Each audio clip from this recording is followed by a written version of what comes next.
जो time of marriage है, देखो, क्योंकि मैं जहाँ मैं बॉर्न हुई हूँ या जो मेरा ब्रॉटअप हुआ है, मैंने अपनी फैमिलीज में कई चीज़ों को देखा है। मैंने कुंडली वाला हिसाब भी देखा है, मैंने एस्ट्रोलॉजी भी देखी है, मैंने न्यूमरोलॉजी भी देखी है, और मैंने मास्टर सेथ भी देखे हैं। We are creating our own realities. हाँ, we are creating our own reality, so I have seen all the patterns, such kind of patterns. तो यहाँ पे शादी का जो समय की बात कर रहे हो, जैसे ये होता है कि ये तुम्हारा एक गिवन पीरियड होता है कि this is your choice, now this is the right time कि तुम शादी कर सकते हो। ये एक ही समय नहीं होता है, लाइफ में कई बार होता है।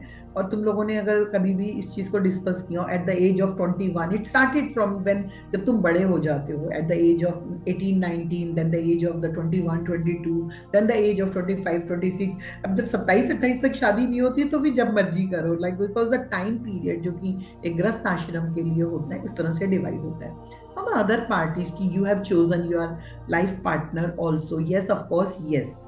ये एक तरह की तुम्हारी अकेले की मर्जी नहीं होती है। जैसे माता पिता चुनने में एक सोल की अपनी मर्जी होती है कि वो खुद चूज करता है, मुझे इस फैमिली में, मुझे इस वाली स्टेट में, मुझे इस वाली कंट्री में, बिकॉज वो सब उसके अंदर वो चीजें आ रही होती हैं। मान के चलो मुझे भारत में जन्म लेना है, तो जो भारत की भूमि है वो मुझे एक मेरे सिस्टम को एक क्या ज्ञान देगी, वो हर भारतीय के लिए कॉमन होगा।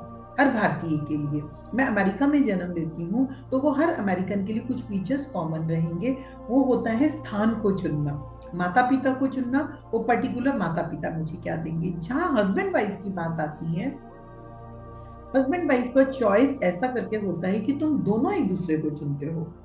ऐसा नहीं है कि केवल तुमने चुनाव किया, तुम्हारा पति भी तो तुम्हें चुनेगा ना।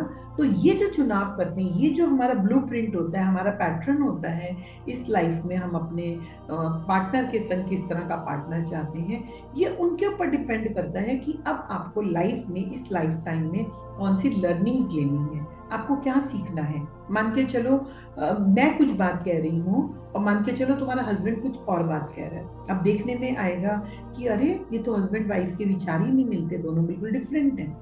लेकिन मैं ये बोलती हूँ, सीखा कैसे जाता है या सिखाया कैसे जाता है।